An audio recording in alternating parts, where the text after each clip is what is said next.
Habe die Ehre. Wir schreiben Tag der Entscheidung. Tag der Entscheidung. Wir dürfen nämlich jetzt, haben die große Ehre, wir dürfen Eishockey spielen. Geil. Und wir haben uns einfach großmundig mal angekündigt, dass wir die besten Eishockeyspieler sind. Aus der ganzen Welt. Und wir haben ein Team gefunden, die die Herausforderung annimmt. Und jetzt schauen wir mal, was da passiert.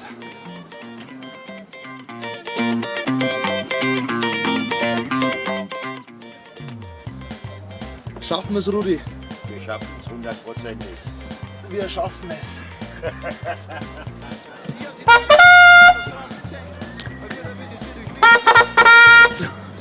Wir machen euch fertig. Schaffen wir es? Sauber. Ja, logisch, ja, logisch. Die werden uns so fertig machen.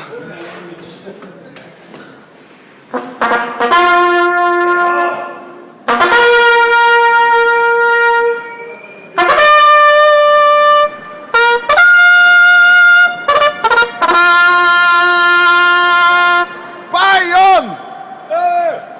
Schalalala! Werden die uns nicht schlagen? Nee. Hallo! Servus! Servus!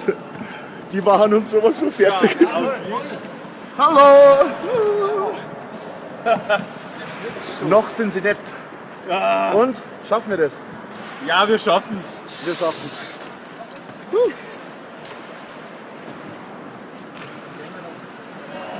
Hallo!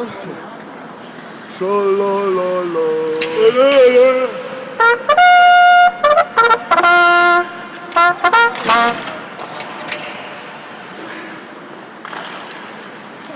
Noch schaut es ja ganz harmlos aus.